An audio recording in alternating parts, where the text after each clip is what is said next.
Төрдөн түштүм, ордума отурдум. Чуркап, артынан бычак урмай токтотолу. Мемлекеттик кызмат деген бул менчик эмес. Мен микрофонду өчүрөм. Министрлерди бар кете бер, жумушуңа бара бер. Жанындагы вице-премьер-министр кече чыгып алып айтып атат. Камчыбек Кыдыршаевдин кылган ишин жөнүнө жокко чыгарып атат. Эки адамга же бир адамга кызмат кылбайм. Мен кыргыз элине, кыргыз парламентине кызмат кылып келатам. Мындан кийин дагы кыргыз элине, кыргыз парламентине, кыргыз мамлекетине кызмат кылам. Ошондуктан ушундай чечим кабыл алдым. Бүгүн Кыргыз Республикасынын Жогорку Кеңешинин төрагасы кызматынан өз эрким менен кетүүгө чечим кабыл алдым. Бул менин жеке чечимим. Мага эч ким басым, кысым көрсөткөн жок. Ага жол да бербеймен. Бул менин мүнөзүм ошондой. Ошон үчүн сөздү көбөйтпөйүн дедим. Бизде стабилдүүлүк болуш керек. Урматтуу президентибиз Садыр Нуркожоевич баштаган саясий реформалар толук аягына чыгыш керек, саясий туруктуулук болуш керек. Мына ушул максатты көздөп, мамлекетчилдик сезим менен мен ушундай чечимди кабыл алып отурам. Мен чечимимди колдоп бериңиздерди суранам. Мени Жогорку Кеңештин төрагасы, Кыргыз Республикасынын Жогорку Кеңешинин 8-чи чакырылышынын төрагасы кылып, чоң ишеним менен шайлаган ушул жерде бардык Кыргыз Республикасынын Жогорку Кеңешинин депутаттарына терең ыраазычылык билдирем. Ошол эле учурда Жогорку Кеңештин аппаратына терең ыраазычылык билдирем, аппараттын кызматкерлерине. Барыңыздар сак саламат болуңуздар. Мен азырынча эч жака кетпейм, эч жака барбайм. Ушул жерде сиздердин араңыздарда катардагы депутат болуп, ушул өлкөнүн келечегине кызмат кылууга даярмын. Нурланбек Тургунбек уулу, Кыргызстан, өзгөчө кыргыз парламенти саясий маданият жагынан, саясий процесстер жагынан, көп жагынан өзгөчө мына алыста албаганда Борбор Азия өлкөлөрүндө эң алдыда мындай мыкты саясий үлгүнү, саясий маданиятты көрсөтүп келатат. Нурланбек Тургунбек уулу, сиз төрага катары жакшы иштедиңиз. Өзгөчө мына сиз менен бир топ жыл биз тыгыз иштештик. Өзүңүздүн кыргыз элине ак кызматыңызды өтөдүңүз. Бардык жерде Кыргызстандын кайсы булуң бурчу болбосун, сиздин жүзүңүз жарык, таза иштедиңиз. Парламентте саясий оюндарга көп учурда дайыма мындай чекит койдуңуз. Өзгөчө мына Кыргызстандын Жогорку Кеңешинде иш кагаздарын кыргыз тилинде жүргүзүүдөн баштап, жалпы кыргыз тили боюнча конституциялык мыйзамга чейин ушул тилге чоң көп кызмат кылдыңыз. Ошол эле биздин репрессияга тартылган ата бабаларыбызды актоо мыйзамы боюнча, билим берүү мыйзамы боюнча мындай системалуу мыкты мыйзамдардын ишке алышына төрага катары ошол жерде туруп салым коштуңуз. Ошондуктан биз сиз менен иштешкениңизге дайыма сыймыктанабыз. Сиздин ишмердигиңизди жогору баалайбыз. Эр жигиттин башына нелер келип, не кетпейт деп коет. Ошондуктан бул жерде кимдер гана келип, кимдер кетпеген. Кызмат колдун кири дейт. Ошондуктан сиз мындай абдан жеңил кабыл алып, жүзүңүз жарык кетип аткандагы бул ар бир жетекчиге буйруу бербейт. Ошондуктан кайда болбосоңуз аман болуңуз. Мамлекеттик кызмат деген бул менчик эмес. Мамлекеттик кызматка келгенде ар бир жаран шайлангандан кеткен эсинен чыгарбай жүрүш керек да. Мына бүгүн Тургунбек Нурлан уулу өзүнүн чоң саясий эркин көрсөтүп, өз каалоосу менен акыркы окуяларга байланыштуу ушу төрагалык милдетти өткөрүп атат. Тургунбек уулу Нурлан мырза, ишиңизге ийгилик. Сиз бул төрага боло электе мурун эле 15-12 жылдан бери биз жакшы таанышпыз. Адам катары кандай адам экениңиз, кандай саясатта жеке адамдык мүнөзүңүз бар экенин билебиз. Мына бүгүн кызмат бул түбөлүктүү эмес, сиз элдин өкүлүсүз, өкүл бойдон калып атасыз.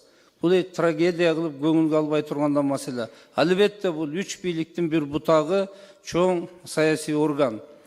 Урматтуу кесиптештер, Камил Абдыразаковдун азыр бир жакшы сөз айтты да. Бир жагы Жогорку Кеңештен өздөрүн пиар кылып, саясий окуяларга негиздүү аралашпаганы да жакшы. Түшүнүп түшүнбөй, билип билбей сүйлөбөгөнү да жакшы. Акыркы окуялар боюнча болуп аткан мына президентибиз Садыр Нуркожоевич Конституциялык сотко кайрылды. Мыйзамдуу чечим болот. Ал эми ортодо 20 жылдан бeri мамлекет кантип түптөлдү, барыңыздар билесиздер. Ошол эки адамдын жанында жүрүп, көптөгөн мамлекет үчүн кызмат кылдык. Президенттин да Камчыбек Кыдыршаевич да жөндөмүн, аракетин, пейилин, мамлекетчил экенин жакшы билебиз. Камчыбек Кыдыршаевич өзүн, үй бүлөсүн тобокелдикке салып, өмүрүн сайын мамлекет үчүн эмне деген иштерди жасады. А бирок бүгүнкү күндө мамлекет кызматкерлер, саясатчылар пайдалануу убакыттан ал кишине жаман сөз айтуудан биз өйдө болушубуз керек. Биз кыргыз эли элге, мамлекетке кызмат кылган уулдарын сыйлай билишибиз керек. Кызматтабы, кызматтан эмеспи? Ошондо жаштарга келечекке стимул болот. Мен мамлекетке кызмат кылам, жумуштан кетем, элим баалап алат деген. Урматтуу кесиптештер, мен бардыгыңыздарды ушундай түшүнүү, билүү менен мамиле кылууга чакырам. Президентибиздин ишине ийгилик, Конституциялык сот өз чечимин берет. Кыргыз мамлекеттик күчтүү өлкөгө айланат. Адам кызматка келет, кетет, бирок мамлекет туруктуу болуш керек. Рахмат барың. Бүгүнкү болуп аткан көрүнүш бул могу бирөөңөр баары бир спикерликке коесуңар да ушул жерден баары бир спикердин ордуна отурасыңар бирөөңөрчү. Ошол кишиге кайрыларым. Мен микрофонду өчүрөм. Министрлерди бар кете бер, жумушуңа бара бер, суроосуз узатабыз деген сөздөрдү келаткан төрага сиз айтпайсыз го деп ишенем да менчи. Анткени биз эл өкүлүбүз. Биз ошол министрлерге ушул жерден сүйлөшүбүз керек. Канча жолу ушул жерден какшанып, кайталап, суроо берип калалы десем болбой ушул жерде. Камил Абдыразаковна аз бүтүп алайын мен сөзүмдү. Болбой ушул жерде ушундай көрүнүштөр болот да. Мен кайрылып атам. Келаткан спикерге кайрылдым. Мен ойлойм ушундай көрүнүштөр болбойт деп сиз жактанчы. Ушакты көрүнгөн саясатты зуулдап жеткирип аткандар болду. Бетке айталы да. Бетке айталы. Эл бизди карап турат азыр. Ушул эки досту да уруштурган ушул ушакчылар болду. Президенттин жанындагы вице-премьер-министр кече чыгып алып айтып атат. Камчыбек Кыдыршаевичтин кылган ишин жөн эле жокко чыгарып атат. Камчыбек Кыдыршаевичтей болуп ошол вице-премьер элге иш кылсынчы. Соц тармактын бир маселесин түшүнбөй туруп, жөн эле блогер жүгүрүп чыгып, тиге чакырык жасап атат. Кимдир бирөө элди бөлүп жарып салгандай. Кана элдин бөлүп жарылганы? Эл бөлүнүп жарылган жок. Кагылайын, кыргыз элинен айланайын. Эл бөлүнгөн жок. Элди бөлүп жарган, мо саясатты кылган ушул бийликтегилер болуп атат. Ошол вице-премьер элди бөлүп жарып атат. Чакырык жасап атат. Мен дайым адилеттикти айтам. Тарых үчүн айтып коелу. Бүгүн мүмкүн эл душманы көрөр. Мүмкүн бизди адилеттик айтканыбыз үчүн бүгүн бир кодулоолорго каларбыз. Чыдайбыз. Чоң саясатта жүрөбүзбү? Бул жерге парламентке чыдаганыңар келгиле. Кээ-бирлер жүрөт, комфорт зонадан чыкпай. Мамлекеттин майнасын алып атат. Ошонусуна курсан. Эл, кыргыз элинин шору. Эгерде биздин саясат таза болбосо, элдин шору. Эки дос деп, мына эл эки дос деп эркелетип айтып коет. Жакшы маанисинде. Эки достун ынтымагындан бузгандар болду. Кана кимин Камчыбек Кыдыршаевичтей чегараны чечүүдө мен ошол вице-премьерлерге айтар элем. Кыйын экенсиң, социалдык маселени биринчи орунга коюп койбойсуңбу? Президентке күйөр экенсиң, элге күйөр экенсиң. Бүт проблема социалдык маселелерде жылган. Оюңузду аягына чыгарып алыңыз. Ошон үчүн парламент чоң аянтча президент менен Камчыбек Кыдыршаевичти ымалага келтирип, ынтымакка келтире турган ушул жербиз. Эгиле бир кайрылуу кылалы. Токтотолу. Ел бир атасынан айрылып калгандай абдан кыжалат болуп чалып атышат. Токтотолу, эми ачуучундукты кимдир бирөө айтыш керек. Мына мен ошол туруп берейин. Келиңиздер, барыбыз чогуу бир президентке кайрылуу жасайлы. Болбойт мындай деп. Чогуу келдиңер. Оор учурларда чогуу көтөрдүңөр жүктү. Жөн эле ушинтип эле Камчыбек Кыдыршаевич жөнөкөй киши эмес, айланайындар. Кечетен бери күтүп атам да ушул жерде жанында жүргөндөр ошо кишинен. Бүт жыргалын көргөндөр жанында жүрүп.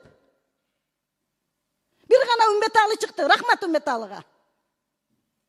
Men keçeten beri oylanyp atam. Kimdir birөө aytar beken, jigitlerden kimdir birөө mындай çıkıp uşul eki dost uruşbaş gerek, jaraştıralı degen sözdü aytar beken dep attım ele keçeten beri. Mına oşonun kurmandığı olup oturat töreга. Bul kişinin men bir kança jolu hiç kimdi satmagan, bir kança jolu kübө bolgonmун. Jigit degen jigitçe ketet montip. Mına özünün arzı menen ketip atat. Mına azыр ugup oturabız bardыгыбыз. Oşon üçün men geliңиздер, эми жогорку кеңеш чоң аянтча берге келип эле күн өткөрүп күн тартибин карап коюп кете бербестен саясатка аралашалы. Кризистик абалда туруп берели биз дагы. Мен барыңыздарды чакырам, ынтымакка чакырам барыңыздарды. Бөлүнүп жарылууга эмес, ынтымакка чакырам. Рахмат. Рахмат. Үчүнчү микрофон процедурный. Рахмат. Саламатсыздар, урматтуу депутаттар. Урматтуу төрага Тургунбек Нурланбек, сиздер төрагасыз. Мына сиз менен биз 7-чи чакырылышта иштедик. Сиз алгач депутат болуп келдиңиз. Кийин сизди төрага кылып шайладык. Мына кыргыз эли мамлекет үчүн бир канча мыйзамдарды кабыл алдык, ратификацияларды кабыл алдык. Эл үчүн биз мамлекет үчүн кызмат кылдык. Кыргызда бир жакшы сөз бар: келгениңе сүйүнбө, кеткениңе сүйүн деп. Мына сиз жигитче чыгып, өзүңүздүн оюңузду айтып атасыз. Эми азыр депутаттар колдосо, анан сиздин оюңуз ишке ашат да. Анан эми Тургунбек Нурланбек, сиз менен биз чындыгында жогоркуда кесиптештер айтышты, чогуу бирге иштедик. Бир жакадан баш, бир жеңден кол чыгарыпчы. Бир гана кызыкчылык мамлекеттин келечеги болду биздечи. Башка кызыкчылык болгон жок. Сиздин жигитчилигиңиз биз билебиз. Сиз тегиз болдуңуз бардыгыңызгачы. Эми мына жерде биз жылы сөздү айтпасак болбойт. Ошон үчүн сизди урматтап сыйлайбыз, дагы эле сиз биздин арабызда депутатсыз, дагы эле көп мамлекет үчүн, эл үчүн кызмат кылабыз. Анан урматтуу депутаттар, сабырдуу болушубуз керек. Биздин мамлекет бир, биздин чоң да, бизден канча эсе чоң калкы бар, ушундай улуттар бар. Алардын жери дагы жок, мамлекети да жок, тоосу да жок. Алардын ошон үчүн биз сыймыктанышыбыз керек. Биздин ата бабалар калтырган жерди биз ынтымакта сактап калалы, биримдиктечи. Ошон үчүн ар дайым ынтымак бололу, биримдик бололу. Бизди эл күтүп атат, ишибизди улантыш керек. Алдыда көп жакшы мыйзамдарды кабыл алышыбыз керек.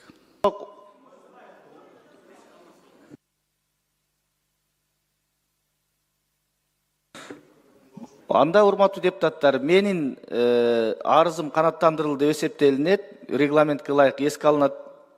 Бүттү. Эми башка иштер боюнча кийинки төраганы шайлоо процедурасы боюнча иштей бериңиздер. Анда баарыңыздарга рахмат. Мен төрдөн түштүм, ордума отурдум.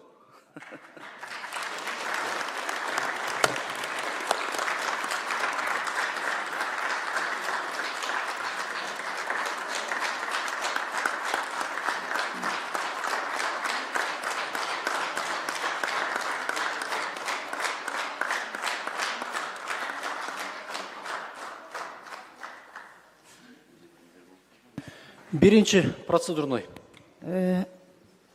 Урматтуу кесиптештер, ата журт Талиев